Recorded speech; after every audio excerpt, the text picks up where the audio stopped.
Días y bienvenidos a esta jornada de Smagua Digital sobre la gestión sostenible e innovadora del agua. Desde Smagua estamos muy satisfechos de acoger esta jornada y del apoyo mostrado tanto por las empresas como por las asociaciones e instituciones, ya que tenemos cerca de casi 600 personas registradas en el día de hoy. En las jornadas tanto de enero como de marzo se trataron temas como el análisis de las aguas residuales y de la economía circular del agua. Tuvimos registrados 2.460 profesionales de 37 países.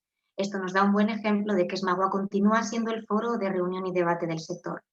Hoy acogemos la quinta jornada desarrollada por Feria de Zaragoza Digital bajo el paraguas de Smagua, apostando por un sector tan vital como es el del agua. Smagua tendrá lugar el próximo 19 al 21 de octubre de 2021. Esperamos que sea un momento importante de encuentro e intercambio, donde se aportarán soluciones y mejoras para los profesionales. La sesión de hoy cuenta con 4 ponentes que analizarán las nuevas tecnologías y materiales en la gestión del agua, desde un punto de vista innovador y sostenible. La moderación de la jornada está a cargo del periodista especializado en temas de agua y coordinador editorial de la revista Tecnoaqua, Rubén Vinagre. Quiero agradecer también a nuestro patrocinador Pan Saint-Gobain, que hace posible esta jornada, así como a los ponentes Juan García, Miguel Ángel Pérez Navarro, Yolanda Martínez y Óscar Ruiz. Sin más, y esperando que disfruten de esta jornada tan interesante, doy paso a Rubén para que inicie la jornada y la modere presentando a los ponentes. Muchas gracias por su asistencia. Cuando quieras, Rubén. Muchas gracias, Cristina. Muy buenos días a todos. Gracias por asistir a esta jornada de Smagua Digital, que lleva por título Nuevas tecnologías y materiales en la gestión sostenible e innovadora del agua. Como bien saben, el sector del agua, declarado esencial durante el estado de alarma, no ha parado de trabajar para mostrar y demostrar que es un servicio imprescindible en todos los ámbitos, desde la salud hasta la economía. Internamente, ha contado con planes de contingencia bien definidos tanto para mantener la prestación del servicio como para proteger la salud de sus propios trabajadores. A nivel social, ha garantizado el agua a aquellas familias en situación de vulnerabilidad durante la pandemia. A nivel sanitario, qué decir, la monitorización de las aguas permite conocer la evolución del coronavirus y estimar predicciones de actuación. A nivel económico, el Ministerio para la Transición Ecológica y el Reto Demográfico ya ha hecho público que las inversiones contempladas en el Plan de Recuperación, Transformación y Resiliencia de la Economía Española suponen unos 7.000 millones de euros para el sector del agua. Y ante este panorama, ¿hacia dónde se dirige el sector del agua? ¿Qué retos quedan por cumplir? La verdad que son varios los retos. Por ejemplo, tenemos la transposición de la nueva Directiva de Aguas de Consumo Humano, tenemos el problema de los contaminantes emergentes y los microplásticos, tenemos también la reutilización, la gestión de las redes de agua. Según Europa y en relación al plan de inversión en materia hídrica, la planificación hidrológica, la protección de las aguas, la gestión de los riesgos, la digitalización o la seguridad hídrica también forman parte de las principales líneas de acción para los próximos años. Pero todos estos retos los podemos enmarcar dentro de uno grande, ¿no? Que podríamos llamarlo como el desarrollo sostenible. Hemos de aprovechar la gestión y la transformación del ciclo del agua para facilitar una economía circular. Y es en este contexto que la jornada de hoy posibilita conocer cómo las nuevas tecnologías y los materiales también favorecen la gestión sostenible del agua. Hoy hablaremos de conceptos como la aportación sostenible de las tuberías en zanja, de la sostenibilidad en la industria 4.0, de las redes del agua y el agua regenerada o el desarrollo de nuevos productos. Y todo ello gracias a un cartel de lujo formado por 4 expertos en el ámbito del abastecimiento, saneamiento y distribución del agua, que de seguida paso a presentaros. En primer lugar, hablará Juan García Aparicio. Es presidente de la Asociación Ibérica de Tecnologías sin Zanja y director de Agua Urbana y Redes de Suez, España. Ingeniero de caminos por la Universidad Politécnica de Madrid, Juan cuenta con más de 20 años de experiencia en el sector del agua y del medio ambiente, habiendo desempeñado diferentes puestos de responsabilidad en los ámbitos de los servicios, la construcción y la consultoría. Su ponencia está dedicada a la digitalización, el valor del agua y el papel innovador y sostenible de las tuberías sin zanja. En segundo lugar, tenemos a Miguel Ángel Pérez Navarro, Standardization Manager en Saint-Gobain PAM. Miguel Ángel es ingeniero superior industrial en especialidad de organización por la Universidad Pontificia de Salamanca. También es ingeniero técnico industrial en especialidad de electricidad por la Universidad de País Vasco y máster en dirección de empresas y en logística internacional por la Universidad Autónoma de Barcelona. Con más de 25 años de experiencia en el sector del agua, desde 1995 desarrolla su actividad profesional en la empresa Saint-Gobain PAM España, donde ha venido ocupando diferentes cargos relacionados con la normalización, la certificación y la homologación internacional. Su actividad actual se centra en la coordinación de proyectos, tanto a nivel nacional como internacional, siguiendo las nuevas políticas europeas de economía circular. Precisamente, su intervención se centra en la sostenibilidad en la industria 4.0. La tercera ponente será Yolanda Martínez del Amo. Es directora de Medio Ambiente y Certificación de Molecor y hablará en representación de la asociación ASETU. Yolanda es licenciada en Ciencias Químicas por la Universidad de Alcalá. Tras 14 años en la empresa Poliseda, un fabricante español de fibras sintéticas, primero como directora de laboratorio y luego como directora de calidad de producto y proceso, en 2008 se incorpora a Molecor, fabricante de tuberías de PVC orientado. Durante estos años estuvo involucrada en los departamentos de calidad y marketing, a cargo del sistema de gestión de calidad y medio ambiente, de la certificación del producto y de la promoción del mismo. Actualmente es directora de Medio Ambiente y Certificación, siendo una de sus principales tareas el estudio del comportamiento ambiental y la contribución a la sostenibilidad y a la economía circular de las tuberías de PVCO. Precisamente la relación entre el agua regenerada y la economía circular es el tema de su ponencia de hoy.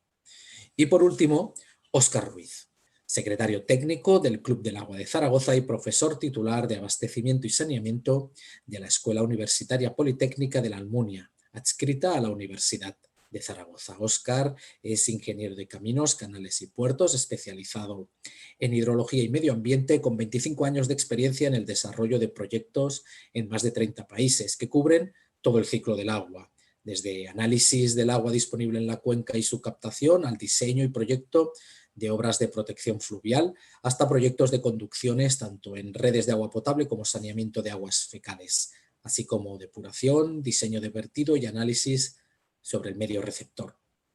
Actualmente, Óscar está desarrollando uno de los proyectos de reutilización de agua más grandes del mundo. También es profesor de abastecimiento y saneamiento en los estudios de ingeniería civil de UPLA y colabora habitualmente con el Colegio de Ingenieros de Caminos, Canales y Puertos en el desarrollo de actividades relacionadas con el agua. En este caso, Óscar nos hablará sobre el proceso para el desarrollo de nuevos productos.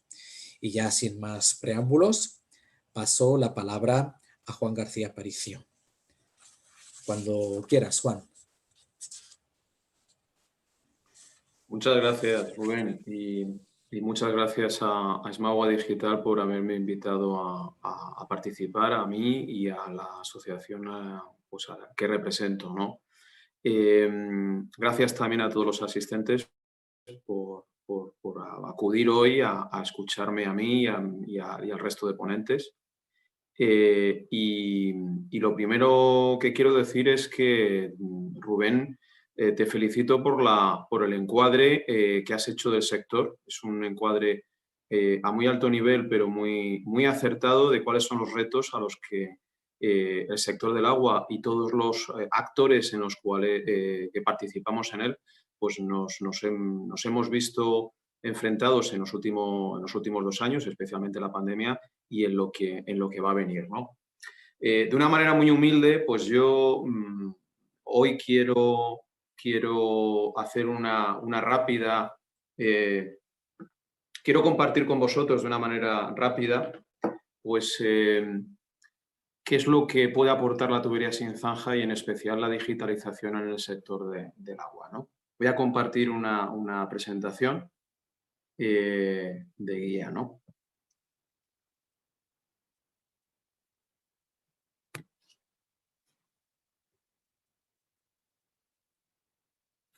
Bien, ya estoy compartiendo.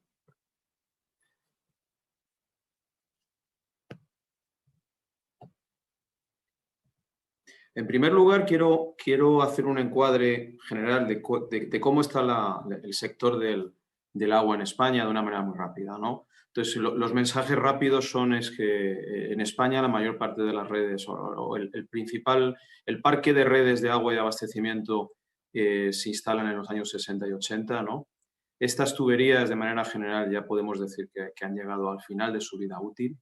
Y que no tenemos un plan estratégico a nivel ni nacional ni coordinado que permita asegurar el nivel de servicio de una manera integral, ¿vale? Cada compañía, cada propietario, cada titular pues está emprendiendo estos planes de la manera que puede, ¿no?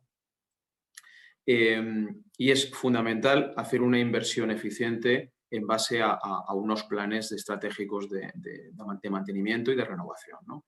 Esta situación ¿a qué nos está llevando, ¿no? Este fin de la vida útil de las tuberías, pues a un aumento exponencial de los fallos de las redes, que afecta tanto a la pérdida de agua, que es un recurso en este país que todos vosotros sabéis que es fundamental, y en segundo lugar a la caída de los indicadores de calidad de las aguas.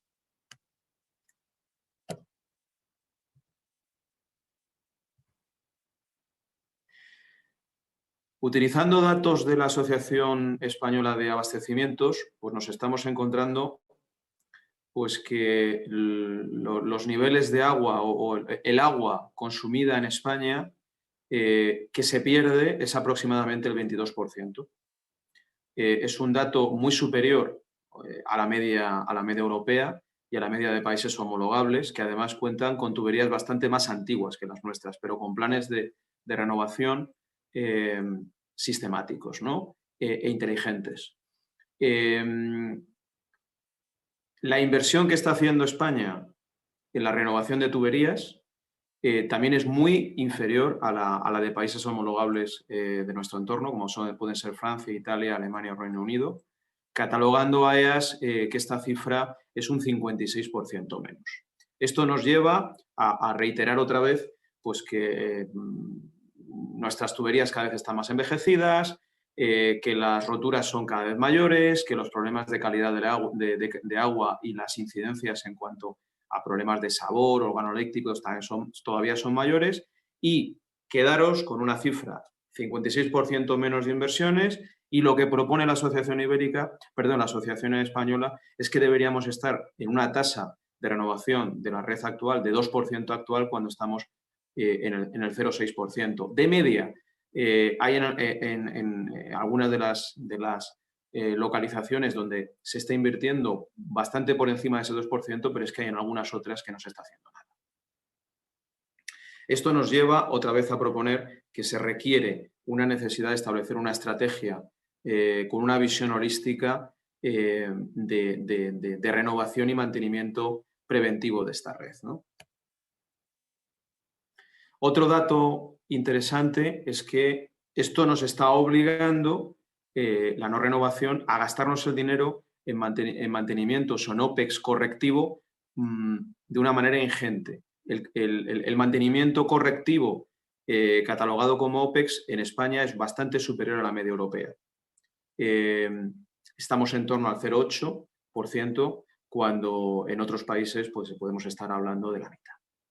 ¿De acuerdo? Cuando deberíamos estar invirtiendo en renovación.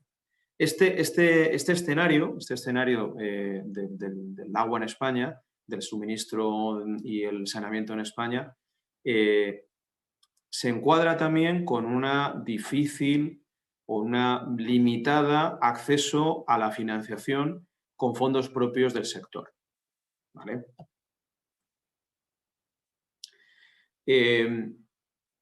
¿Qué podemos hacer para enfrentar esta situación de escasos fondos propios del sector venidos de la tarifa o del canon o de las facturas de suministro de agua, ¿no?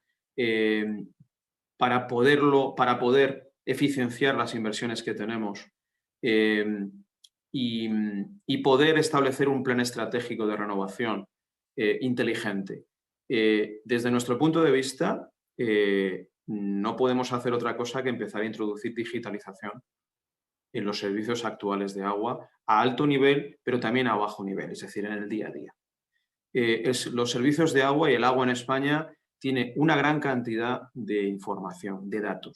A lo largo de las últimas décadas se ha invertido bastante en monitorización, tanto a niveles de calidad como de cantidad, tanto en agua en alta como en agua en baja, es decir, suministro y alcantarillado, como en alta en las cuencas hidrográficas, pero esa cantidad ingente de datos, pues, y con un numeroso índice de actores, pues no la estamos empleando para poder tomar decisiones inteligentes y rápidas.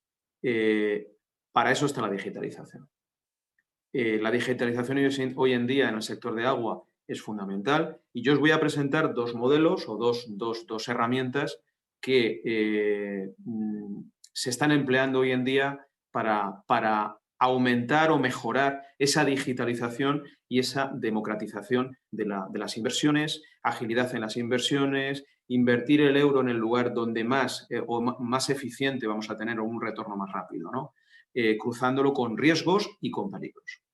Una de ellas es una herramienta que nosotros llamamos sistema de optimización de inversiones, en donde en base a información que hoy en día ya se dispone, como son los datos geolocalizados de las tuberías, indicadores de servicio e indicadores de calidad de las aguas que están calculados y se disponen, con monitoreo continuo y con información estadística de cómo se comportan las tuberías que se han ido colocando en España y que se están colocando y en comparación también con el nuevo material que se está empezando a poner en el mercado por los actores de la industria manufacturera de tubería, somos capaces de definir cómo se van a comportar en el futuro las tuberías, cómo están las tuberías en base a esos datos estadísticos y qué debemos hacer en ese plan de renovación, ¿no?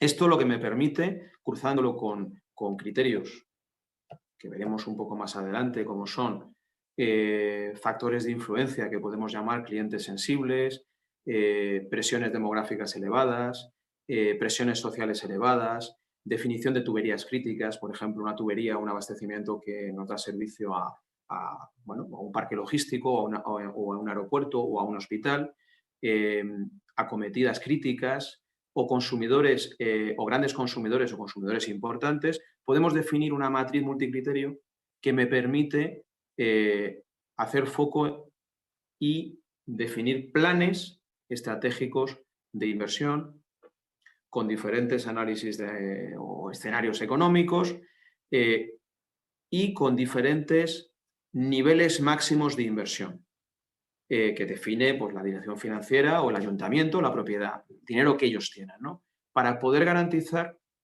que esa inversión que se hace es la más adecuada y que esa inversión además va a mitigar año a año los riesgos y los peligros que tenemos, ¿no? Este es un ejemplo de lo que permite la digitalización, un ejemplo además que te permite comparar año a año si esos escenarios por los cuales el manager ha decidido, se ha decantado, ver cómo ese performance se va cumpliendo y si no se cumple o no se cumple con el grado de las expectativas que ha generado, reconducir la estrategia para ir alineándola con vamos a decirle, las expectativas que nos hemos puesto. Este es uno de los ejemplos de la digitalización que ya se está empleando en este país y que es Made in Spain. Otro ejemplo relacionado de digitalización y que está relacionado también con el anterior es la comparativa de una manera ágil y digital de las diferentes tecnologías a la hora de rehabilitar y renovar tuberías. Tenemos las tecnologías convencionales, que son la de apertura con zanja, y las tecnologías sin zanja, que ya llevan en este sector más de 30 años en España, pero que poco a poco van calando. Calan poco a poco, desgraciadamente no se estudian en las carreras universitarias, los nuevos ingenieros salen conociendo vagamente lo que son las tuberías sin zanja, pero no se están introduciendo, desgraciadamente, dentro de los digamos, estudios curriculares, ¿no? Bueno, pues con herramientas digitales como las que voy a presentar, se puede comparar una con otra. De manera que el jefe de obra o el que tiene que decidir la inversión, utilizando fundamentalmente 5 indicadores o 5 criterios, puede tomar una decisión de cuál es la más adecuada. Por supuesto, detrás de esta herramienta digital existe una ciencia, una normalización que es accesible al usuario, ¿no? ¿Qué criterios se emplean en esta herramienta? Un criterio económico, evidentemente, que es lo que cuesta una tecnología y que cuesta otra, en base a mediciones y a unidades de obra. La duración. Una tecnología tiene una duración normalmente superior, la convencional, a la sin zanja, y cada vez hoy en día es más importante el criterio tiempo de ocupación en vía pública o en donde sea para tomar una decisión. El medioambiental, generación de residuos, valorización de los recursos, del activo existente, que es la tubería, y generación de ruido, polvo, es cada vez más importante a la hora de tomar una decisión. El indicador seguridad es también cada vez más importante. La tubería sin zanja tiene un impacto sobre la seguridad de los trabajadores, pero también de la actividad social y económica que hay alrededor, bastante inferior al impacto sobre la seguridad o al riesgo, más que el impacto, al riesgo que somete a la sociedad y a los trabajadores la tecnología convencional. Y, por supuesto, la ocupación y la movilidad en nuestras ciudades, que es capital a la hora de obtener un permiso o un permiso de actuación por parte de los ayuntamientos. Estos cinco criterios son los que en una herramienta digital, vía web, se puede, de una manera ágil, un gestor público o un jefe de obra o un ingeniero que tiene que tomar una decisión, puede ya vislumbrar cuál es la alternativa más adecuada, ¿no? Estos son los ejemplos de digitalización que puedo mostrar, ¿no? Aquí en estos pantallazos, pues bueno, vemos cómo funciona esta herramienta, ¿vale? De una manera ágil, sin tener un gran conocimiento técnico por parte de la persona usuaria.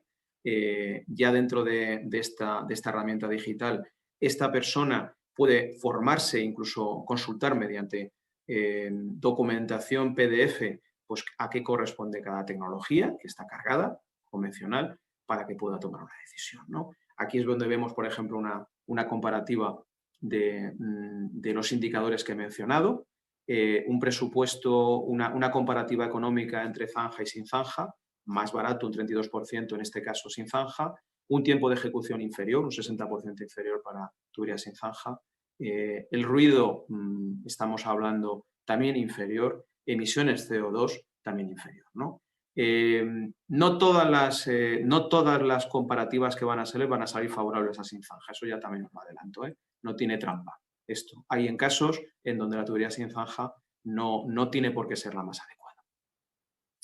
Y sin más, yo por mi parte he terminado. He intentado dar en estos 15 minutos una imagen de cómo está el sector y la necesidad que tenemos a la hora de digitalizar para ayudar a tomar decisiones de una manera ágil y que se puedan emplear también esos indicadores para que cada uno de vosotros, al nivel de decisión que tenéis, se lo podéis explicar a las personas que pueden participar en el proceso de decisión y que no necesariamente son técnicas, normalmente no son técnicas, y que aspectos que con herramientas que actualmente utilizábamos para definir, como la planificación, los proyectos constructivos, los estudios de factibilidad, que eran muy técnicos, normalmente teníamos dificultades para poder convencer a esas personas que formaban parte también de la decisión. Con estas herramientas de digitalización que vamos muy directos a indicadores muy entendibles, fácilmente entendibles, muy relacionados además con lo que está moviendo ahora de economía circular, objetivos ODS, podemos ayudarles a decidir de una manera ágil. Sin más, pues os agradezco vuestro tiempo y espero que les haya sido satisfactorio esta breve presentación. Muchas gracias, Juan. La verdad es que, bueno, pues herramientas nuevas que van a permitir, lógicamente, facilitar el trabajo a todos los operarios. Hablaremos un poquito más de ello en la parte de debate. Es el turno de Miguel Ángel Pérez Navarro, Standardization Manager de Saint-Gobain. Cuando quieras, Miguel.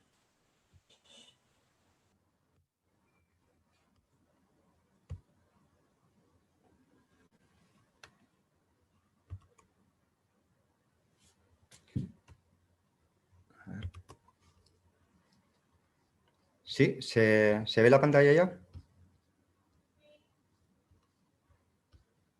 No sé si se ve en grande. Todavía no se ve en grande, Miguel. ¿Ahora? Ah, perfecto. Gracias. Muchas gracias, Rubén. Pues muchas gracias a todos los asistentes por compartir con nosotros vuestro tiempo, que espero que sea fructífero. Muchas gracias también a Smagua Digital por la invitación y enhorabuena por la iniciativa que bueno, pues va un poco en sintonía con lo que se plantea, por ser una iniciativa sostenible y muy eficiente, ¿no? La presentación sobre sostenibilidad Industria 4.0, PAN 4.0 que lo denominamos nosotros, pues básicamente va a explicar cómo la sostenibilidad o cómo la construcción, la Industria 4.0 en general, pues promueve la sostenibilidad en la construcción, sobre todo por el bien de los servicios, ¿no? La presentación tiene 3 partes. La primera es una presentación bastante breve, para ajustarnos al tiempo que se nos ha pedido, son 15 minutos creo. El primer punto, agua y evaluación de la sostenibilidad, básicamente es ver qué importancia se le concede al agua en toda la legislación, hay varios puntos interesantes, y también cómo se evalúa, por aquello de que lo que no se evalúa al final pues no se puede mejorar.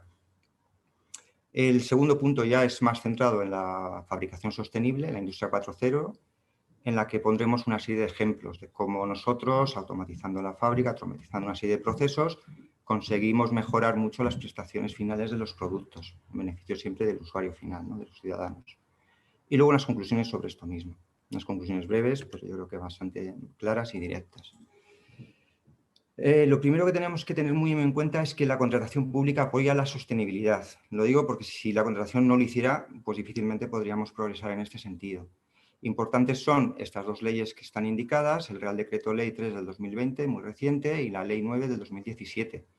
Tanto por sus artículos, que el artículo 70 y el artículo 145 de cada una de estas, porque promueven cuestiones muy importantes como el comercio equitativo, la sostenibilidad y la innovación, y siempre mediante un enfoque muy británico de rentabilidad a largo plazo y lo que llaman ellos el value for money. Es decir, que tenemos que tener un enfoque muy holístico, una visión un poco más global, también lo apuntaba Rubén, porque esto es lo que nos va a dar un beneficio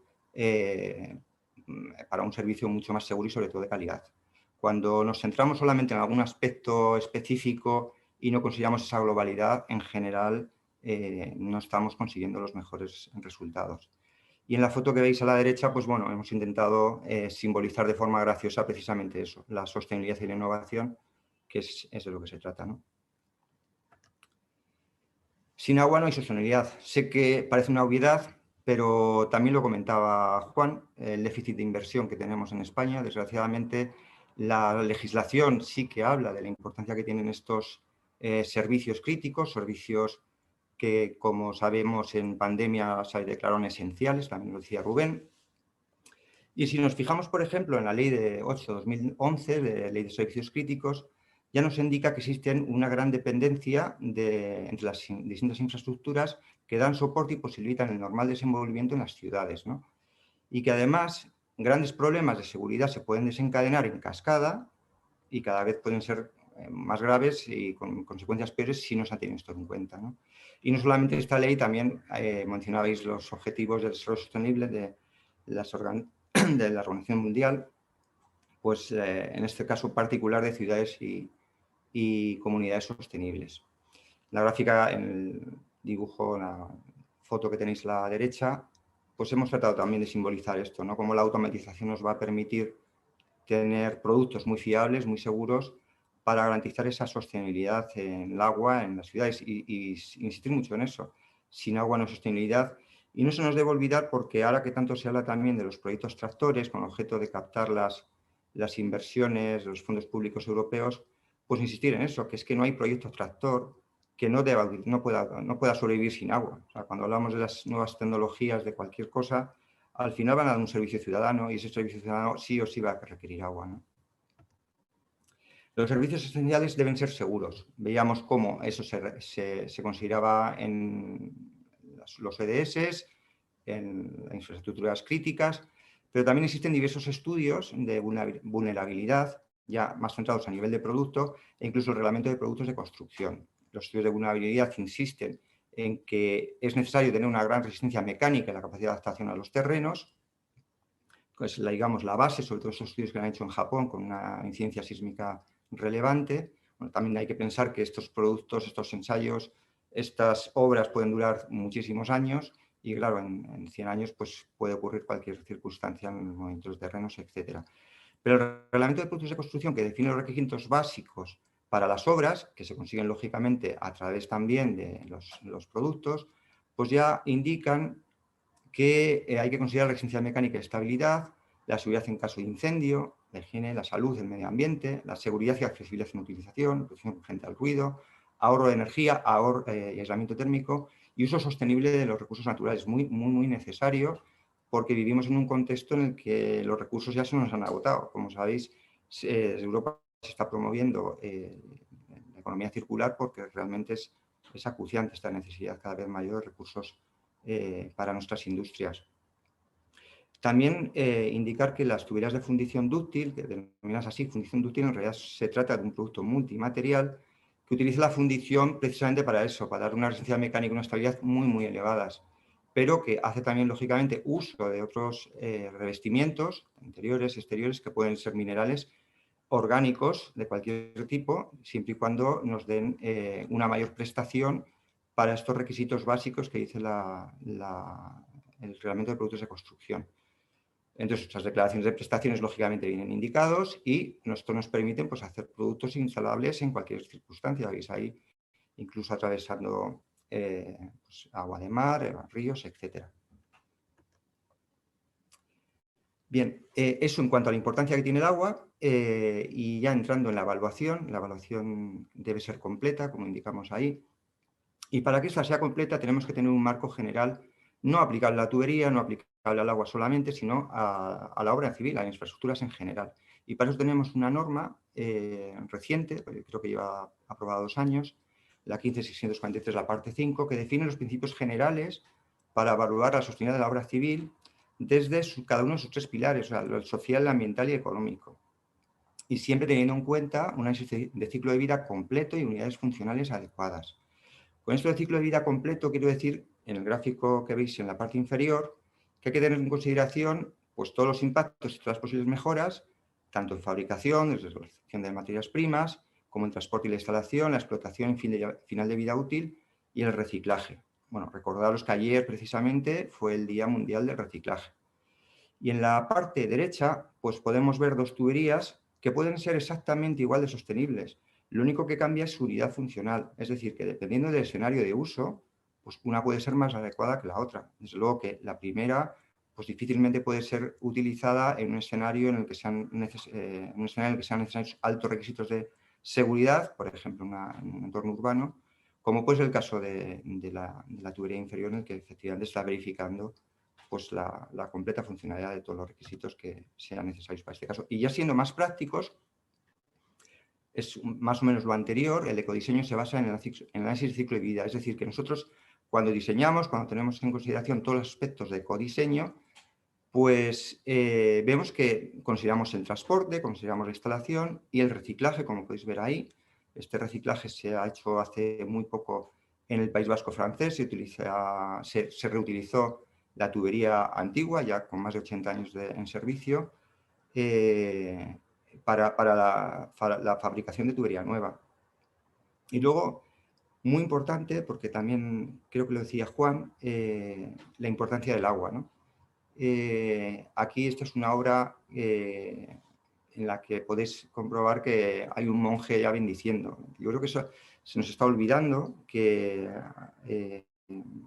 o le damos la importancia que tiene o seguimos dejando que las infraestructuras sigan envejeciendo, con lo cual al final lo que vamos a hacer es generar una deuda transgeneracional, porque desde luego que la siguiente generación va a tener un problema o no va a tener los servicios que nosotros tenemos actualmente. La obra se hizo en Birmania y la verdad que fue emotivo el hecho de que dieran la importancia que realmente merece a tubería, ¿no? Ya entrando en la fabricación, en cómo se aplica o cómo la tecnología de la Industria 4.0 nos va a permitir hacer productos mucho más sostenibles, más fiables, sobre todo en el uso, que van a ahorrar, van a mejorar los indicadores de servicio, van a evitar interrupciones, etcétera. Pues bueno, pues si nos fijamos, por ejemplo, buscando ese símil con la naturaleza, vemos como el bambú también se basa en tener uniones muy fiables para poder seguir creciendo. Pues nosotros hacemos básicamente lo mismo. O sea, hacemos la modelización por elementos finitos para ver los puntos críticos, tanto sometiéndoles a esfuerzos estáticos como dinámicos, hacemos distintos tipos de junta. Y en la parte derecha, en la imagen, veis cómo utilizamos también la robotización para que estas juntas sean muy fiables, para que la posibilidad de que al insertarlas se pellizquen o tengan cualquier tipo de perjuicio que pueda afectar negativamente el uso, pues se pueda solventar. Todo esto se mide de forma exhaustiva para que esas uniones sean totalmente fiables. Lo mismo para los revestimientos. Nosotros, además de tener en consideración los requisitos básicos del reglamento de productos de construcción, en función de cada escenario de uso, pues tenemos que seguir las indicaciones de la legislación. En este caso, por ejemplo, para los revestimientos interiores y exteriores, pues siguiendo el plan de acción del Pacto Verde Europeo, pues que nos propone reducir la contaminación por microplásticos, pues utilizamos, o no solamente, pero damos preferencia a los revestimientos minerales. Lo mismo ocurre con los acabados Aquacoat, que están libres de bisfenol A porque lo indica la nueva directiva del agua, una directiva que, como sabéis, ya está aprobada, se aprobó a finales del año pasado, pero ya existe un proyecto de transposición en España, en el Ministerio de Sanidad. Y en la imagen de la derecha, pues veis esa aplicación tan automatizada de todas las fases de, en este caso, un barnizado, un pintado, ¿no? La automatización aporta fiabilidad en el uso. Es un poco insistir en lo mismo. Otro ejemplo más, en este caso ya llevado al embalaje, para evitar que durante el transporte los productos puedan sufrir un desperfecto que limite la funcionalidad. La automatización, la verdad que podríamos poner muchísimos más ejemplos. Es bastante importante la inversión que se ha hecho y siempre manteniendo el empleo. Lo que se hace es que el empleo, lógicamente, va a ser un empleo de más calidad porque los productos, además, van a mejorar. Como conclusiones ya queda muy poquito, pues indicar lo que hemos comentado, que la sostenibilidad del agua requiere canalizaciones seguras, siendo un servicio esencial. Lo lógico es asegurarlo lo más posible por todos los medios, o sea, la seguridad intrínseca, pero también la seguridad que puedan aportar otros sistemas digitales, etcétera, para lo cual esta tubería es especialmente interesante, dado que la transmisión de ondas de sonido, que pueden ser las que se utilizan en muchos de estos dispositivos, pues se transmite de forma muy sencilla. La evaluación de la sostenibilidad requiere un enfoque holístico, lo decía también Rubén al principio. Esa visión que tenemos nosotros, solemos utilizar estos círculos cuya intersección semeja un poco lo que es la sostenibilidad. Pues nosotros en todas las fases de ecodiseño pues tenemos círculos de ese tipo. En este caso hemos puesto pues, diseñar fácilmente, explotar con tranquilidad e instalar con rapidez. Insistir en que nuestro nuestra fabricación es 100% reciclable. Siempre me gusta decir que la historia de nuestras tuberías puede ser infinita. Ahora podemos fabricar tubos lo mismo con latas de conservas que con Maseratis, Ferraris o con lavadoras, ¿no? Para conseguir nuevas tuberías, o bueno, incluso con tuberías como veíamos antes en el caso de Biarritz. Y por supuesto tenemos también a disposición de los usuarios pues la calculadora que llamamos PAM-LCA, o sea, análisis de ciclo de vida para cada una de las obras, no para un producto en particular, sino para cada obra que lo requiera. También, muy importante, la fabricación en España es especialmente respetuosa con el medio ambiente. No tiene nada, pero nada que ver con la fabricación que se hace en otros países. Lo digo porque en muchos casos se nos compara mal, erróneamente, con otros materiales. En ese sentido, quiero dejar muy claro que el reciclado que se hace en España nos soporta un 80% de los materiales. O sea, digamos que el contenido de material reciclado de un tubo nuestro tiene un 80% de material reciclado. Si nos vamos al reciclado que se hace en un año, pues eso sería el equivalente a 10 campos de fútbol. O sea, los coches aparcados en 10 campos de fútbol. Además, valorizamos el 95% de los residuos. Es decir, que les damos otra vida. Conseguimos que los residuos se puedan utilizar, por ejemplo, en los firmes de las carreteras. Y luego, en el caso de la huella del agua, la huella hídrica que llaman algunos, pues reutilizamos el equivalente a 164 piscinas olímpicas de agua al año. También, como novedad, hemos mejorado nuestra huella de carbono y estamos en la fase 1+2, porque hemos conseguido ahorrar del orden de un 7% con respecto al referencial del 2017, lo cual nos permite seguir avanzando en nuestro compromiso de todos en general, con el Pacto Verde Europeo, el Green Deal, para que en un futuro las emisiones pues lleguen a ser incluso cero, ¿no? Y esto es todo, espero que les haya gustado y por supuesto estoy a vuestra disposición para resolver cualquier duda que podáis tener. Muchísimas gracias. Muchas gracias a Miguel Ángel, a Miguel por el ejemplo de sostenibilidad también interna de PAM. Pasamos ahora el turno a Yolanda Martínez, directora de Medio Ambiente y Certificación de Molecor, que nos hablará también en representación de ASETUB, también relacionado también con esa economía circular que nos comentaba Miguel, pero en este caso en relación al agua regenerada. Cuando quieras, Yolanda, por favor.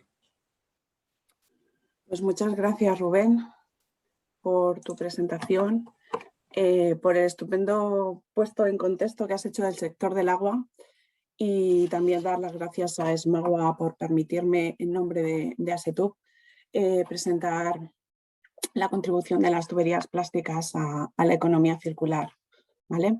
Entonces, sin más, paso a compartiros mi pantalla para empezar la presentación.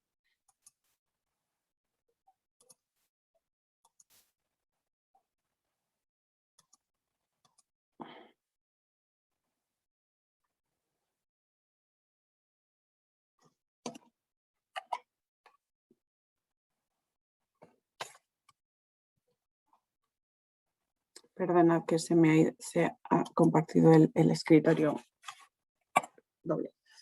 Bueno, pues aquí empezamos. Como estábamos comentando, la idea es presentaros cómo contribuyen las tuberías plásticas a la economía circular y a este ciclo utilizando sobre todo agua regenerada. Lo primero que vamos a poner en contexto es qué significa economía circular. Economía circular es un nuevo concepto global que parte de cambiar el sistema productivo o de consumo que tenemos relativamente hasta ahora y en muchos casos continúa, de coger cosas del medio ambiente, recursos del medio ambiente, fabricar cosas, usarlas y cuando hemos terminado su vida útil, generar residuos.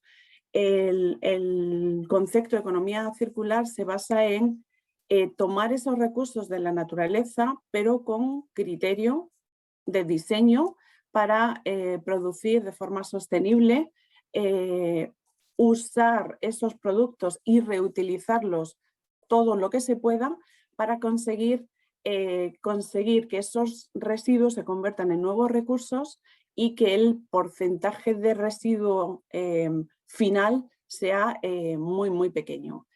La Unión Europea ya hace unos años, allá por el 2015, empezó a trabajar en este concepto de economía circular, identificando estas 4 áreas claves que eran la producción, el consumo y la gestión de residuos y gestión de estos residuos en 5 sectores prioritarios, entre los que evidentemente se encuentran los plásticos.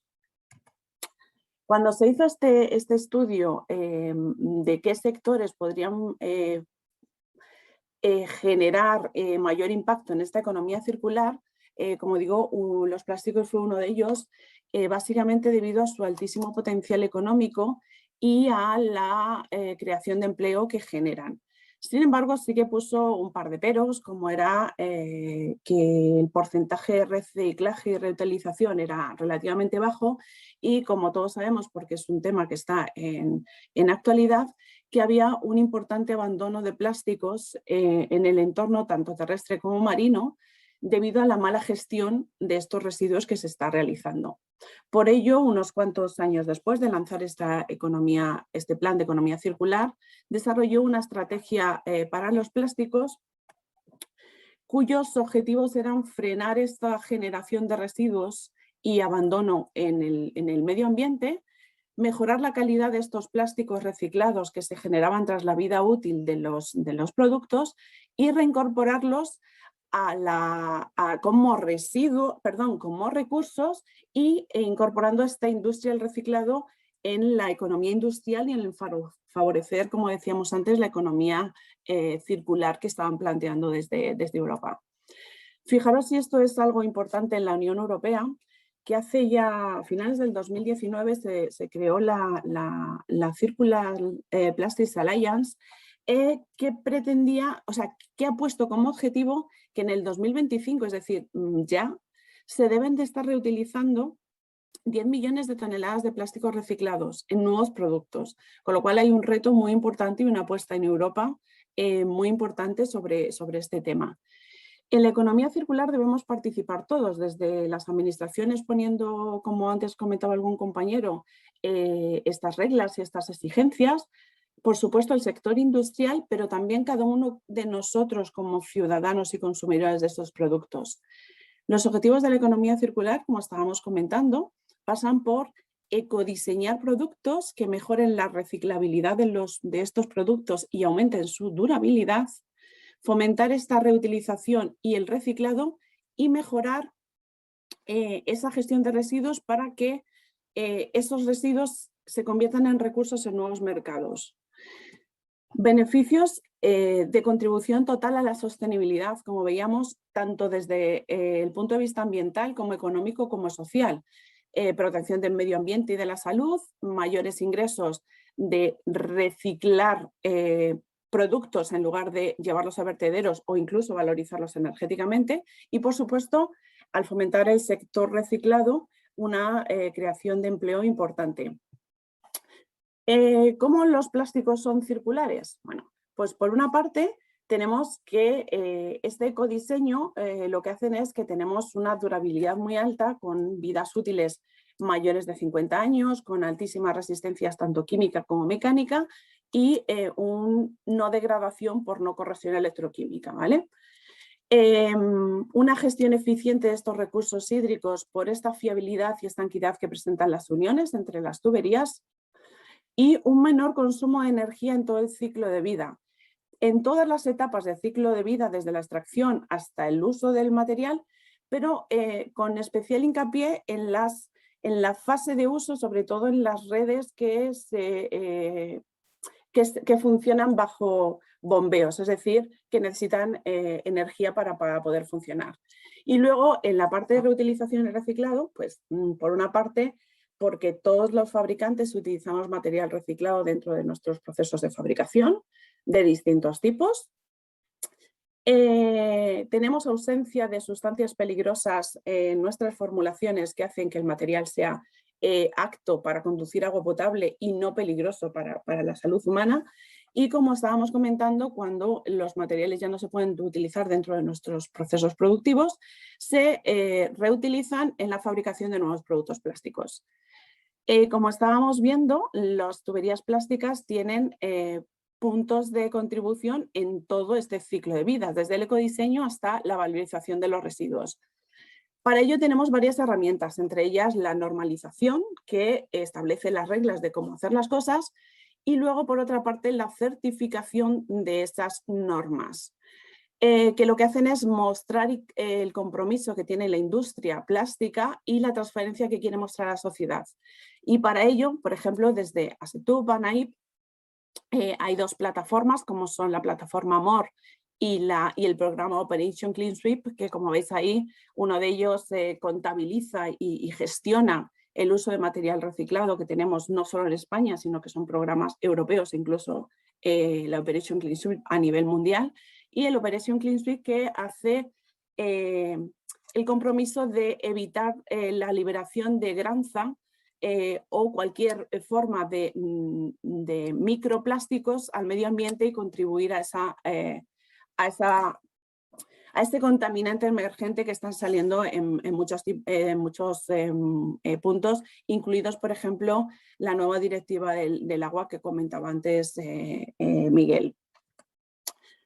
Si ya entramos en la circularidad del agua, bueno, pues la naturaleza es muy sabia y, como todos sabemos, el ciclo del agua existe desde siempre. Es decir, ¿qué ocurre? Que el agua por ella misma es capaz de regenerarse de forma constante y estar funcionando en la naturaleza de forma cíclica. ¿Cuál es el problema? Que la afección humana sobre el planeta hace que ese ciclo se descompense hacia un uso mucho más alto, y lo que tenemos que hacer es ayudar a este ciclo natural que tiene el agua a que se cierre de forma constante y, sobre todo, con la parte de reutilización de la misma. Si hacemos una foto de los usos y situación de las redes en España, antes también lo contaba Juan, ahora mismo, esto es una fuente antigua, pero la situación es prácticamente la misma. Casi el 80% del agua que se utiliza en España se utiliza para el sector regadío. Hay que tener en cuenta que cada vez consumimos más agua, que tenemos redes con importantísimas pérdidas de agua, que el agua cuesta mucho, y ante la escasez que tenemos, que cada vez va a ser más acuciada por el efecto del cambio climático, nos obliga a gestionar de forma muy eficaz los recursos hídricos que disponemos, y por lo tanto nos lleva a tener que hacer modernización de nuestros sistemas de abastecimiento y saneamiento y riego que tenemos en la actualidad, y a buscar nuevas fuentes de recursos, y en concreto el uso del agua regenerada, ¿vale? Si ponemos un poquito más en detalle esta situación de las redes, como decía antes, comentaba Juan en su presentación, las redes actuales tienen un porcentaje de un 12% de pérdidas, que ya el número como tal dentro del total pues es un número significativo, pero cuando eso lo llevamos a lo que eso cuesta de gestión, estamos hablando de 612 millones de euros, es decir, una cantidad brutal de agua que se pierde por fugas, por roturas, por averías de las redes que existen en nuestra red actual. Uno de los motivos por el que tenemos esa grandísima cantidad de pérdidas en las redes es que tenemos un parque de redes muy antiguas. Aunque sí hablábamos de que las redes tienen una vida útil muy alta, sí que nos encontramos con que casi el 40% de las redes que tenemos ahora mismo en España tienen más de 30 años, y sobre todo que hay un 24% de ellas que están fabricadas en materiales obsoletos desde hace bastantes años, como son el fibrocemento y la fundición gris.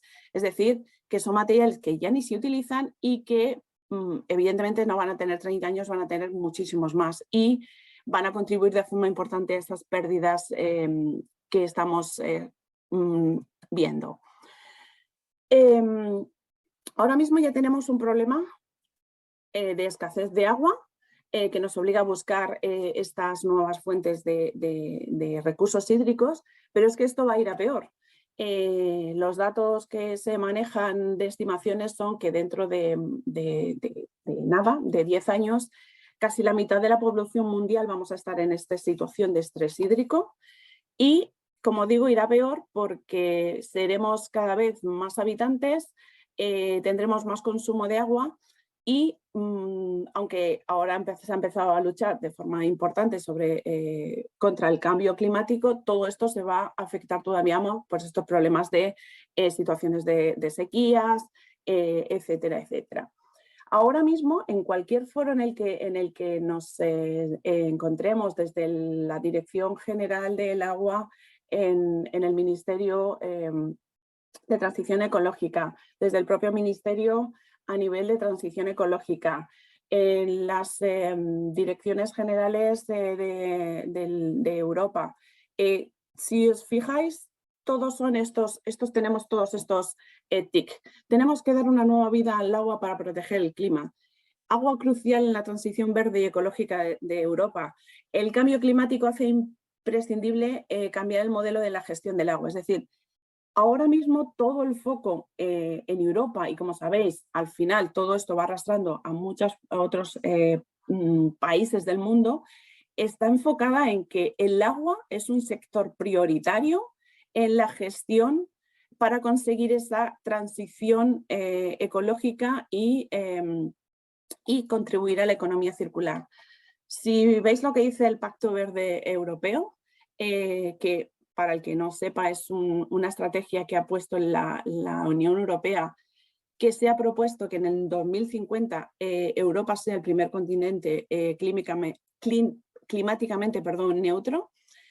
Aparte de luchar contra el cambio climático y reducir las emisiones para disminuir el calentamiento global, su foco está en la economía circular, con un papel imprescindible de la gestión de los recursos hídricos. Y si nos vamos a lo que dice España, desde el Ministerio de Transición Ecológica nos dice que hay que adecuar esas infraestructuras para recuperar residuos como nuevos recursos, entre ellos, evidentemente, el agua.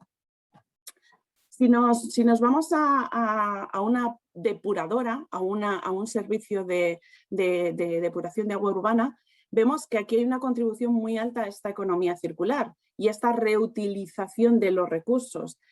La parte de biogás se reutiliza, los fangos también se reutilizan, sobre todo en agricultura, y la parte que ahora mismo nos afecta, que es el uso de agua reutilizada para distintos usos y aplicaciones.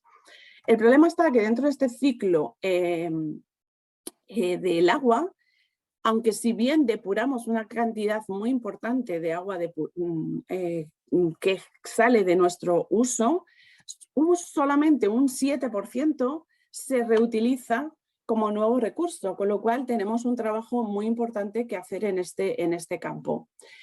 Ya en el 2007, desde España, se creó el Real Decreto, se publicó el Real Decreto 1620, que nos da los criterios de calidad que tiene que tener el agua reutilizada para los distintos usos que se le aplican, y como veis define 5 usos: urbano, recreativo, industrial y ambiental, sobre todo para preservar el agua de primera calidad para consumo humano, y el sector más importante, la aplicación más importante es el sector agrícola, que va a asegurar el suministro y el riego incluso en situaciones de épocas de sequía, ¿vale? Las redes de agua regenerada se pueden hacer con tuberías plásticas, como veis, de distintos materiales: polietileno, PVC convencional, PVC orientado o poliéster reforzado con fibra de vidrio. Cada uno de ellos gestionado desde su norma de aplicación, que va a marcar los criterios de control y la calidad de esas distintas aplicaciones, de estos distintos materiales. Y como veis, podemos construir redes desde 6 hasta 32, perdón, desde 2,5 bares hasta 32 bares, y en diámetros desde 12 milímetros hasta 4 metros, es decir, que podemos cubrir todo el rango posible que se nos ocurra. Os invito a leer el infotub de reutilización de agua regenerada que podéis encontrar en la página web de ASETUB, en el que tenéis más información un poco más detallada de este tema. Por otra parte, y ya termino, las tuberías plásticas son clave para alcanzar estos objetivos de desarrollo sostenibles que se han planteado desde la ONU en la Agenda 2030. Evidentemente, el objetivo número 6 por la generación, por el propio sistema, es decir, fabricamos tuberías para transportar agua tanto limpia como de saneamiento. La industria cada vez tiene más innovación, pero sobre todo somos una industria muy comprometida con la producción y consumo responsable de recursos. Todo esto nos va a permitir conseguir ciudades y comunidades sostenibles y a su vez todas las gestiones que cada uno hacemos nos va a hacer contribuir al correcto desarrollo sostenible del planeta, tanto en la lucha contra el cambio climático como en la preservación tanto de la vida submarina como de los ecosistemas terrestres. Y esto lo conseguimos porque trabajamos mucho el objetivo número 17, que es las alianzas para conseguir objetivos, como es el caso concreto que yo estoy representando ahora mismo a una serie de fabricantes de tuberías plásticas. Y como conclusión, pues después de todo lo que os he contado, está claro que las tuberías plásticas tienen un papel fundamental en la sostenibilidad y en el desarrollo de esta economía circular, sobre todo si lo llevamos a la reutilización del agua para construir estas redes de agua regenerada. Y sin más, aquí termina mi presentación.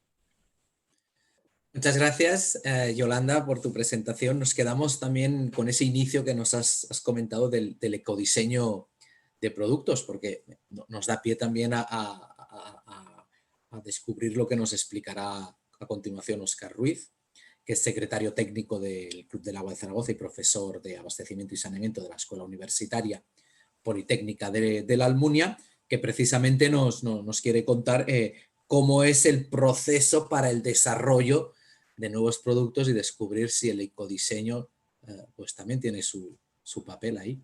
Óscar, cuando quieras, gracias.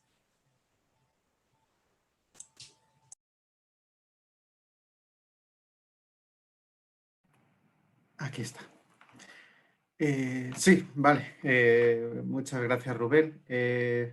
Bueno, pues está como profesor de la universidad. Esta va a ser la más teórica de todas, evidentemente. No queda otro remedio. Entonces, esta presentación está desarrollada en colaboración tanto del Colegio de Ingenieros de Caminos, Canales y Puertos como del Grupo de Ingeniería Hidráulica y Ambiental de la Escuela Politécnica de la Almunia, donde están integrados los estudios de ingeniería civil aquí en Zaragoza.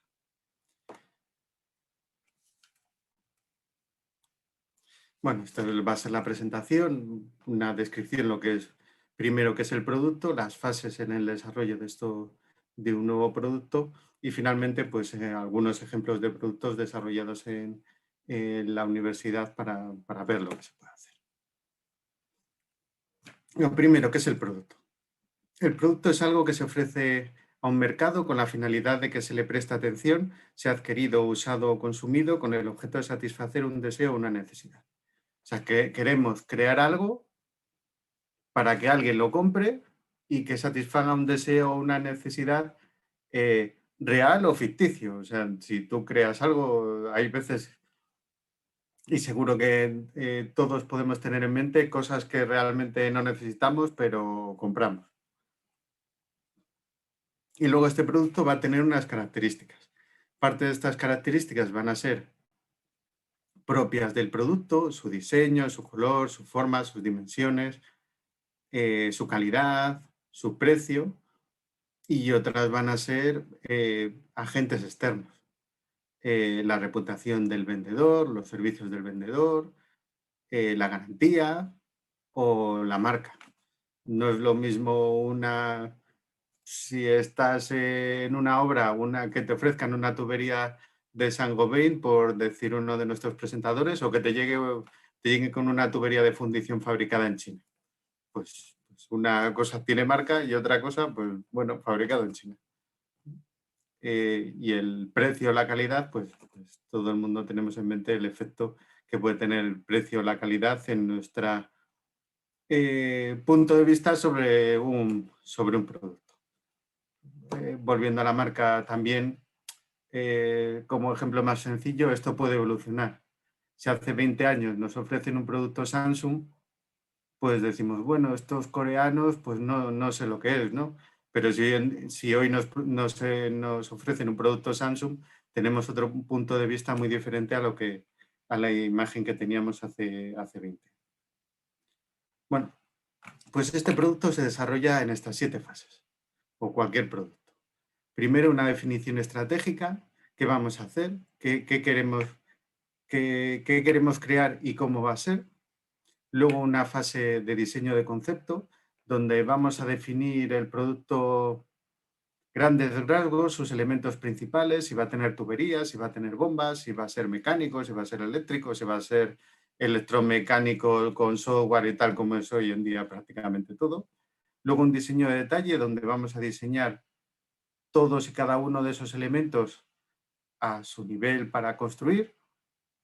Luego ese diseño lo vamos a convertir en un elemento de test, un elemento de prueba, lo vamos a probar, lo vamos a verificar, lo vamos a testear y como resultado de estas 4 primeras fases que comprenden en conjunto el diseño, vamos a tener unas especificaciones técnicas, vamos a tener unos planos, vamos a tener un proceso de fabricación y lo vamos a poder pasar todo al sistema de producción.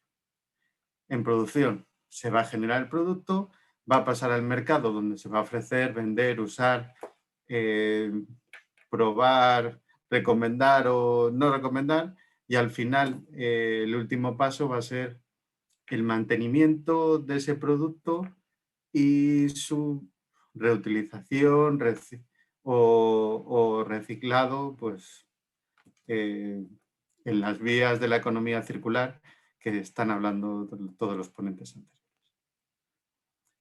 La definición estratégica, el primer paso, se suele apoyar en un análisis DAFO.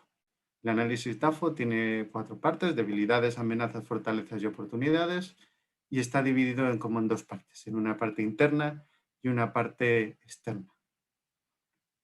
El análisis interno pues, se refiere a las características propias de la empresa o hoy en día que estamos hablando tanto del autotrabajo y ese tipo de cosas, pues puede ser una persona que tiene una idea y va a hacer el análisis interno de su idea y de su forma de producirlo. Entonces, ese análisis interno pues, va a requerir un análisis de los recursos humanos que hacen falta para crear ese producto, de la estrategia de desarrollo de ese producto, de los recursos financieros necesarios para desarrollar el producto, los costos de fabricación, los márgenes que vamos a obtener o que queremos obtener, los equipos e instalaciones necesarios para producir, mantener, comercializar y reciclar ese producto y luego las características del servicio que queremos proporcionar. Y un análisis externo que nos va a dar el punto de vista de los factores del entorno que nos afectan a nuestro producto. Proveedores, clientes, los competidores, la situación macroeconómica, la situación del mercado, los requisitos legales. Además, esto, pues en este último año habrá mucha gente que ese análisis externo lo habrá hecho muchas veces y con un resultado muy diferente al análisis que podían haber hecho hace un par de años.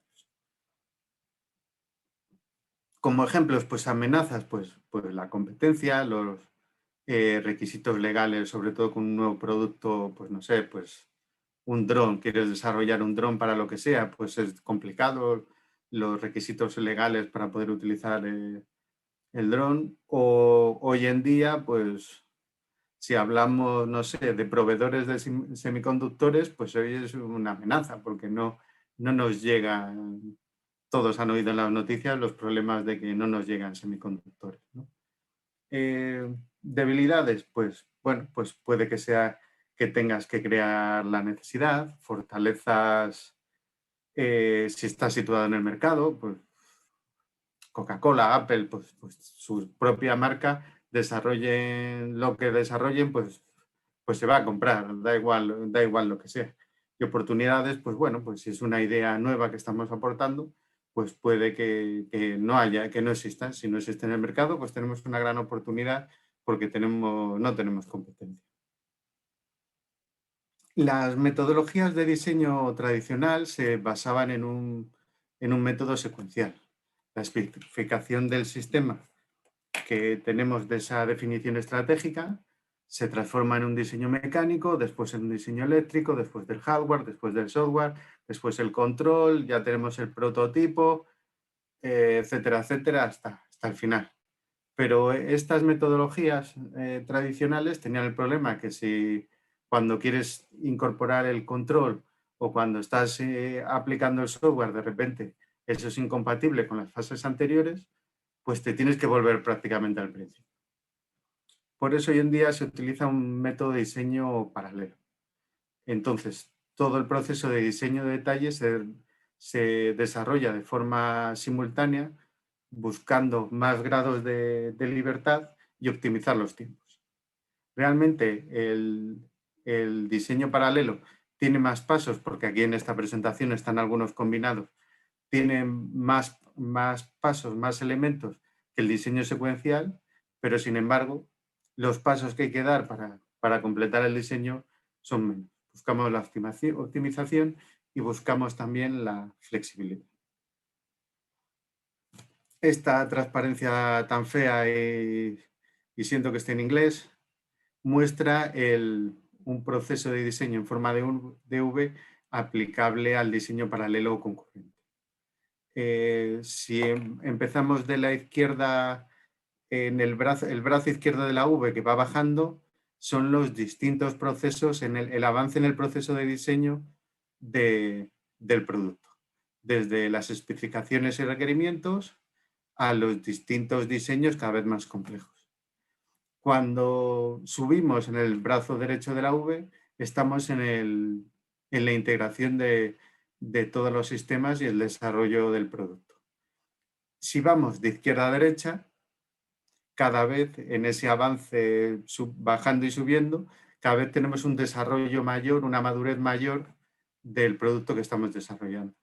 Y el método en V se caracteriza porque mientras si bajamos vamos diseñando, mientras subimos cuando estamos integrando, cuando estamos desarrollando, tenemos que completar la validación y verificación de los procesos, de las especificaciones y de los requerimientos iniciales. De forma que no empecemos con los requerimientos que queremos hacer una moto y cuando lleguemos a la producción hayamos hecho una bicicleta. Bueno, y si hemos hecho una bicicleta eléctrica, por ejemplo, que sea porque hemos querido, no porque nos habían dicho que quiero una moto y me ha salido una bicicleta. Una vez diseñado, tenemos el producto preparado, tenemos sus especificaciones, tenemos sus planos, tenemos su definición de sus materiales. Tenemos que diseñar la producción.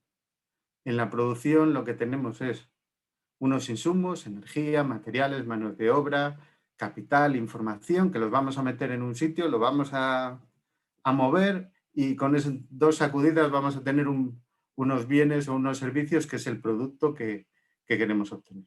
Entonces, el diseño de la producción requiere establecer qué pasos, qué herramientas, qué maquinaria, qué espacio, qué espacio de almacenamiento, qué almacenes de producto terminado necesitamos para convertir esos insumos, esos productos base de partida, en el producto que vamos a fabricar. Ahora vienen 2 transparencias que son muy obvias, o hoy en día son muy obvias, que es la calidad. Pues hoy en día cualquier producto que queramos fabricar tiene que estar regido por la ISO 9000, y tiene que tener el mercado C, no podemos irnos a otra cosa, igual que el respeto al medio ambiente. Pues un nuevo producto tecnológico o de innovación no puede mirar al otro lado cuando hablamos de medio ambiente, porque nace muerto de partida. O sea, no, en este siglo, en este momento, con los nuevos planteamientos económicos, el tema medioambiental es una parte fundamental. Y mientras que la calidad el procedimiento de calidad es un beneficio en sí mismo para el producto, porque ese seguimiento de la calidad nos va a beneficiar no solo la calidad del producto, sino la eficiencia de la fabricación, la homogeneidad de los productos que estamos fabricando, la satisfacción del cliente, la recuperación de la información que nos va a permitir generar nuevos productos, un producto mejorado. El medio ambiente es un beneficio para todos y además es algo que cada día más importa al consumidor. Y en el medio ambiente volveremos en la penúltima transparencia. Bueno, llegamos al mercado. Hemos diseñado, hemos producido y llega al mercado. Entonces, en el mercado tenemos un típico análisis, que es la matriz BCG, que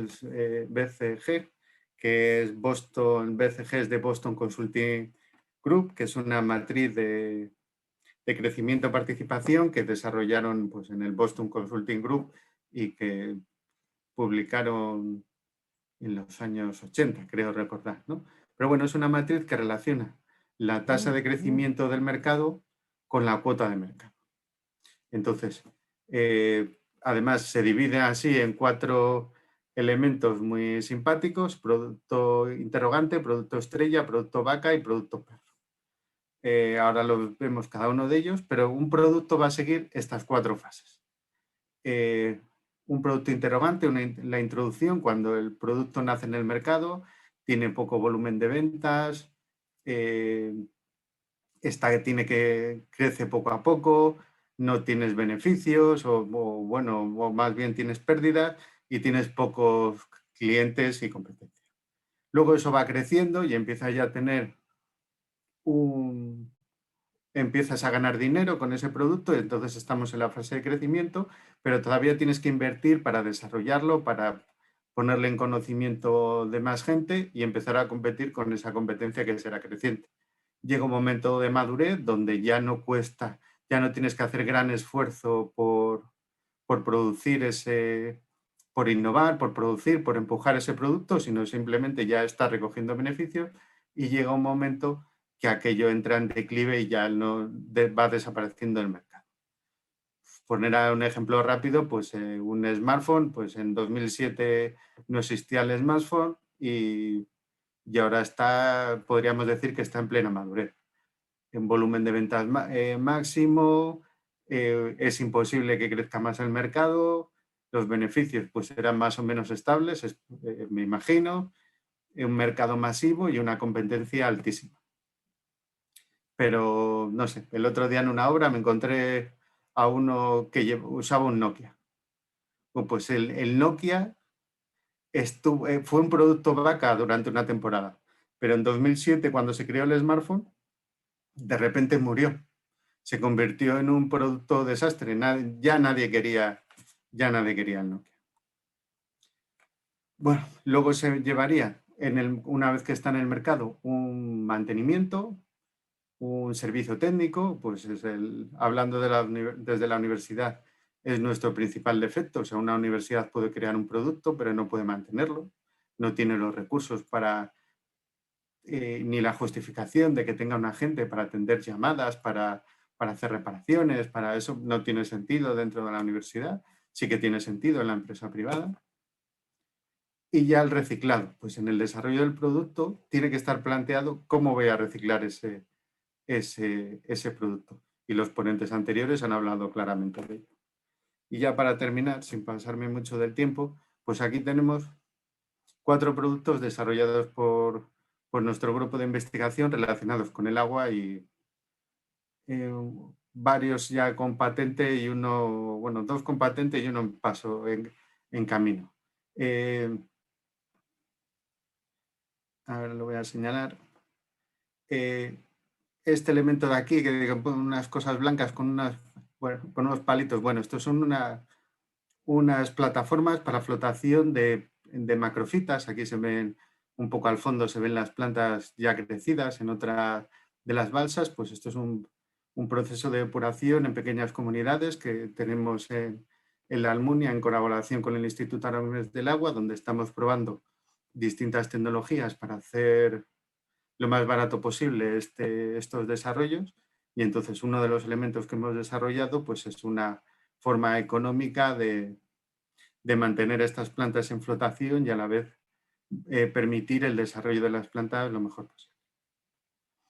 Otro elemento que hemos desarrollado es este toma muestras automático. Los toma muestras es un elemento que existe en el mercado desde hace pues más de 20 años. Lo que pasa que son equipos en general caros y complejos. Nosotros hemos hecho algo pues con un punto de vista completamente nuevo, que es buscando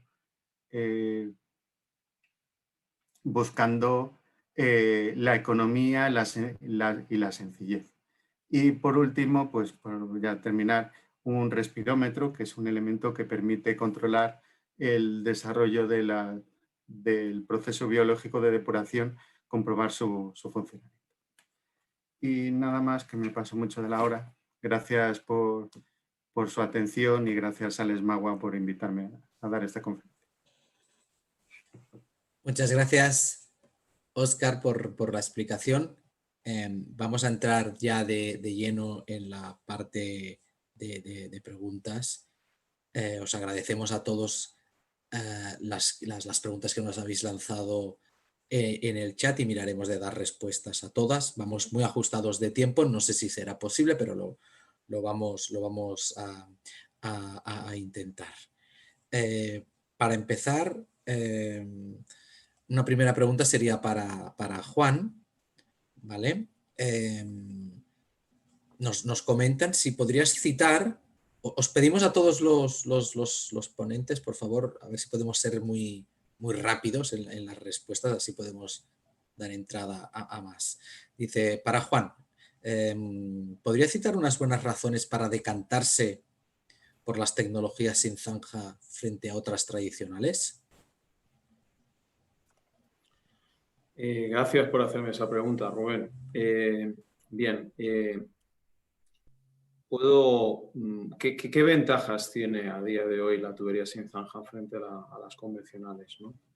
Ya hemos visto que no solo en precio, ¿no? En precio, en muchas de las condiciones, en las situaciones, la tubería sin zanja es más competitiva que la convencional.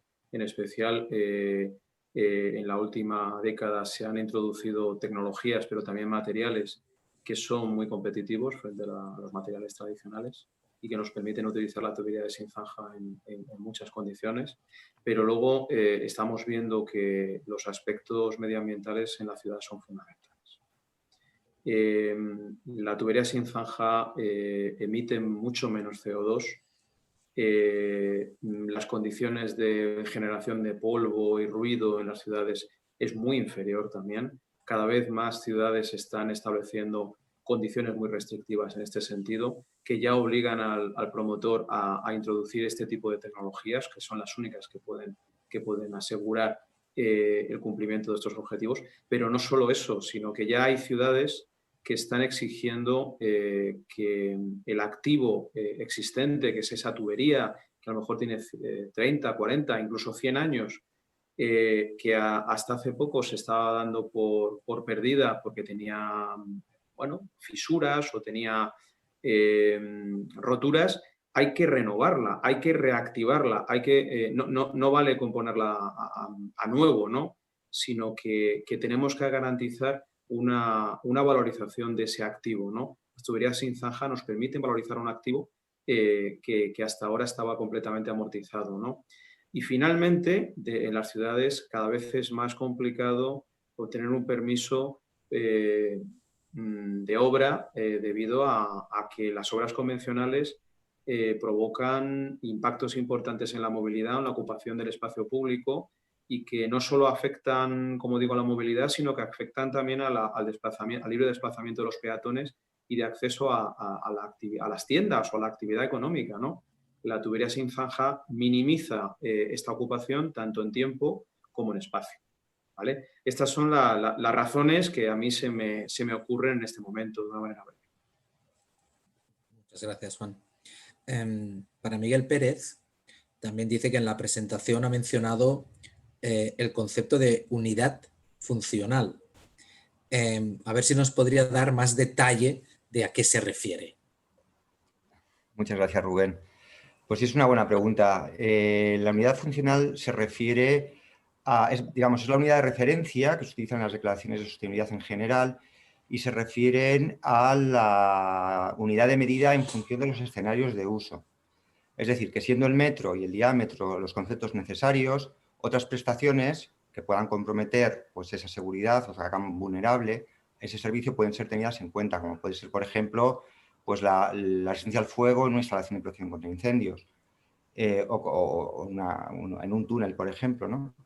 En definitiva, son todas aquellas funcionalidades necesarias para el uso de un producto en un escenario en particular.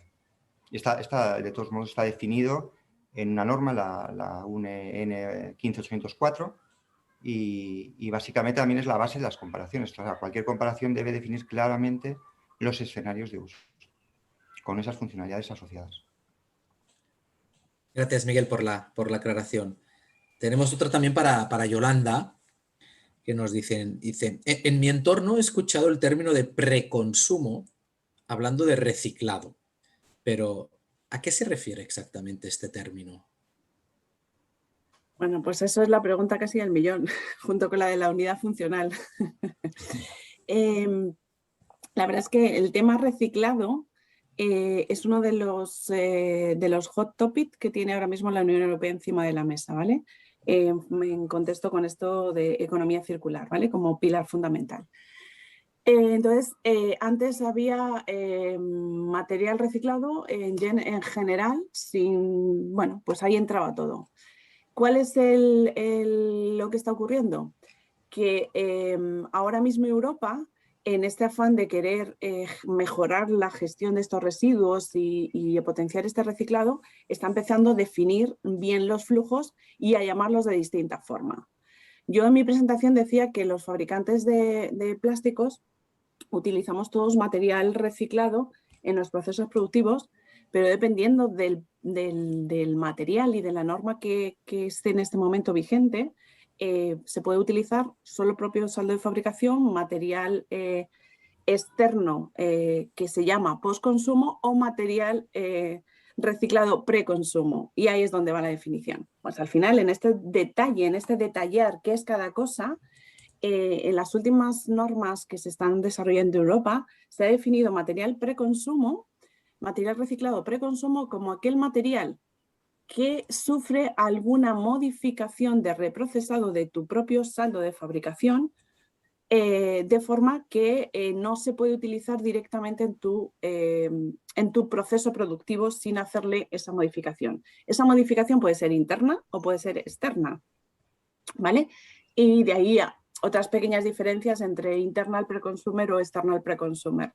Pero es básicamente material que no ha sido utilizado, porque si no sería postconsumo, y que se reintroduce en el proceso productivo. Perfecto. En ese proceso de desarrollo de nuevos productos, Óscar, es fundamental conocer la aceptación que va a tener en el mercado ese nuevo producto, ¿no? Pero también saber de antemano la opinión de los potenciales clientes. ¿Qué herramientas recomiendas para conocer la opinión de esos futuros compradores?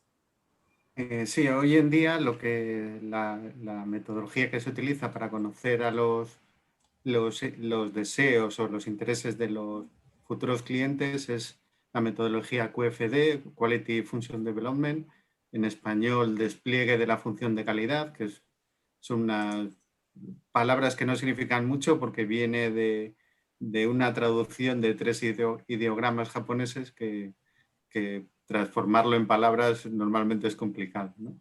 Se le conoce también como la voz del cliente y es una metodología que transforma las necesidades y deseos del cliente en requisitos de diseños del producto.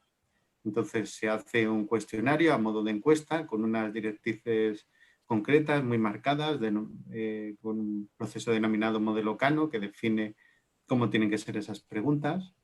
Entonces se obtiene los requerimientos o atributos del producto en función de la satisfacción que produce en el cliente, con 3 categorías: obligatorios, manifiestos o atractivos. Si hablamos de la compra de un coche, para ir un ejemplo obvio, pues hoy en día la que tenga un coche, tenga dirección asistida, aire acondicionado, elevalunas eléctrico, pues sería una categoría obligatoria. Todo el mundo espera que eso ya lo tenga. Luego tenemos manifiestos, pues que tenga climatizador en vez de aire acondicionado, lo limpia parabrisas y las luces automáticos, que serían esos criterios manifiestos, o sea, un criterio un poco más muy motivador. Y por último, ya una vez en el último proceso de compra, pues si te dicen que tiene 5, 7, 10 años de garantía, pues es un requerimiento atractivo o inesperado.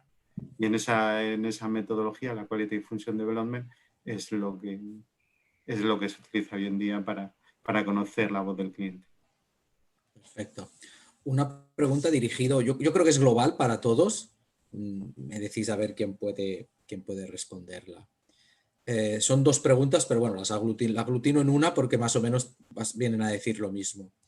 Dice, con la nueva distribución de fondos, tanto a nivel europeo como a nivel nacional, parece que tampoco hay mucha inversión destinada o mucha partida destinada a rehabilitaciones de redes de abastecimiento. Entonces la cuestión es, con este horizonte Europa, con este plan Renove de España, ¿creéis que es poca la inversión que hay en redes de agua o que se vincula a las redes de agua? Bueno, evidentemente sí. O sea, evidentemente sí, es poca, lo decía Juan en su presentación. Y efectivamente también los planes de recuperación, también ese destino de los fondos europeos es escaso. Y también por lo que decíamos, resulta contradictorio que siendo el agua un recurso tan necesario, pues al final, y además tan necesario en los proyectos tractores, que es en lo que se basan los criterios para la adjudicación de estos fondos, ¿no? Pues que no se llega a cumplir esas necesidades que están perfectamente cuantificadas en esos estudios que ha desarrollado la EAS. Tenemos una pregunta específica para Juan. Dice, en el caso de la instalación de tuberías sin zanja, ¿se mantiene la capacidad hidráulica de la tubería existente? ¿Se destruye la tubería anterior? ¿Se retira para su reciclaje la anterior tubería?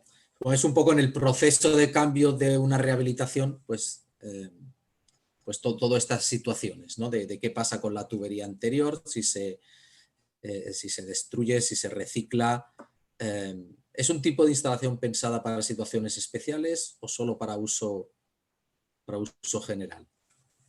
Bien, bueno, de manera general, las tuberías sin zanja son un sustitutivo completo de las tecnologías convencionales, ¿vale? De manera general. No trabajan nichos diferentes, ¿no? De manera específica, sí que se observa que la tubería sin zanja es la única tecnología que puede aplicar a ciertas condiciones donde la tubería convencional no da resultado, ¿no? Luego, ante las preguntas estas más específicas de capacidad hidráulica, capacidad estructural, si se destruye la tubería, va a depender de la tecnología aplicada. La primera de las preguntas, siempre, es decir, va a depender de lo que quiera el cliente, pero todas las tecnologías sin zanja, permiten mantener la capacidad hidráulica, ¿no? Podemos aportar también capacidad estructural. Cuando la tubería vieja está en unas condiciones estructurales pésimas, podemos aportar una tecnología que en sí misma no sea una reparación, sino que sea una tubería, ¿no? y en cuanto si se destruye, se retira, va a depender también de las tecnologías. Tenemos tecnologías que lo que hacen es una reparación interior de la tubería existente, de manera que esa tubería existente pues va a hacer como de encofrado perdido o incluso va a aportar cierta capacidad resistente, ¿vale? Hay en otras ocasiones que la tubería vieja lo que se hace es destruirse, pero queda en el terreno, ¿vale? Y en otras ocasiones donde se puede conseguir una retirada de la tubería. Pero va a depender de la tecnología. Yo animo a los asistentes a que buceen en nuestra página web y que vayan directamente a un apartado en donde publicitamos un posgrado de tubería sin zanja que será en octubre de este año, ¿no? En donde se va a dar una formación pormenorizada de cada una de las tecnologías que tenemos y donde se va a ver para qué tecnología está adaptada, para qué las tecnologías que disponemos, ¿no? Que están en el mercado, para qué caso y qué nicho del mercado están adaptadas, ¿vale? Vale, perfecto. Yolanda, una aclaración que nos pide un espectador. Dice, según tu presentación indicas un 12,2 de pérdidas reales en España. Dice, entiendo que se refiere a pérdidas exclusivas, sin tener en cuenta el resto de parámetros del agua no registrada, como el subcontaje, fraudes, etcétera, ya que de lo contrario es un dato que a nuestro espectador le resulta increíble. No sé si lo puedes aclarar. Pues esos son, el dato que yo he mostrado es del informe que analiza EAS, que realiza EAS cada 2 años, y los últimos datos son de los datos del 2018, datos reales del 2018, ¿vale? Que es la que sacó en el 2020. Se refiere de forma concreta a pérdidas reales, bien por fugas en las redes, bien por averías, pero son pérdidas reales. Evidentemente, hay un porcentaje de agua no registrada, que es la que tú estás diciendo, de fraudes, etc., que no está contemplado en esa cifra. Eso son pérdidas reales de las redes. Perfecto. Aprovecho que te tenemos ahí. Otra para ti. Bueno, dos que las voy a juntar en una, ¿vale? Por un lado, ¿qué porcentaje de materiales reciclados se suelen utilizar en la fabricación de tuberías de PE? ¿Vale?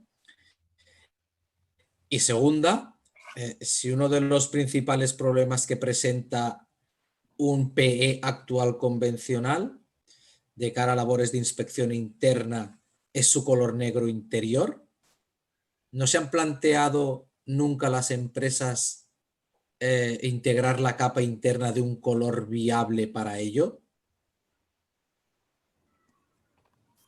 Pues a ver, te hablo desde mi desconocimiento del PVC, del polietileno, porque yo soy fabricante de PVC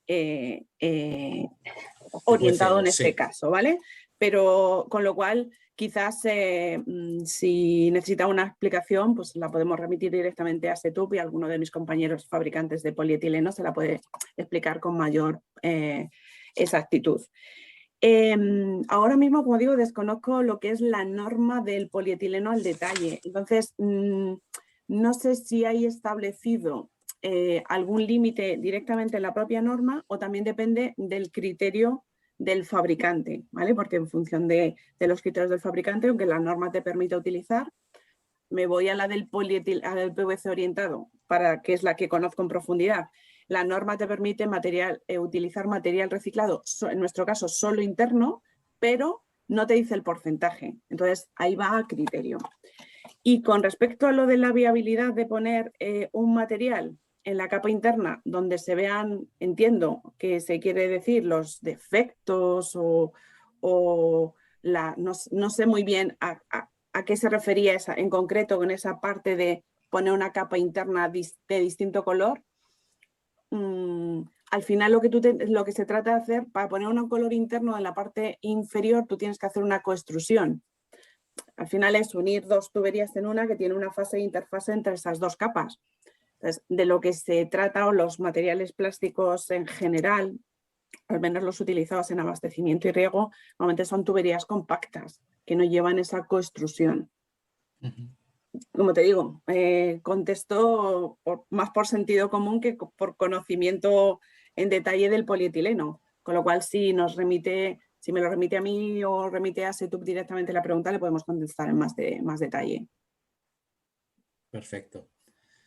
Bueno, vamos a dejarlo aquí porque el tiempo ya se nos tira encima.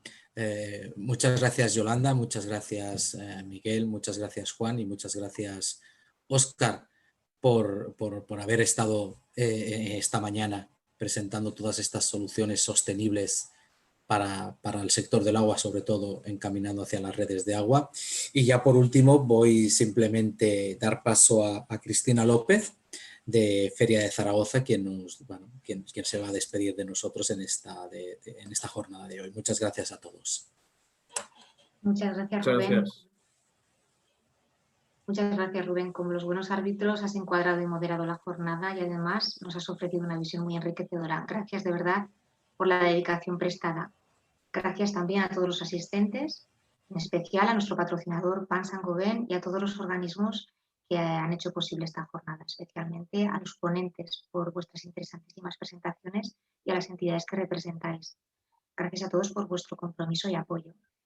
También, sin olvidarnos del equipo de Feria Zaragoza Digital y el equipo de Smagua, muchas gracias a vosotros por vuestro apoyo en el back office y bueno, espero que haya sido provechosa para todos. Yo creo que ha sido muy fructífera e interesante. Desde aquí les emplazo a todos a visitarnos en nuestras instalaciones la 25 edición de Smagua el próximo mes de octubre para juntos sumar sinergias. Muchas gracias a todos y hasta muy pronto.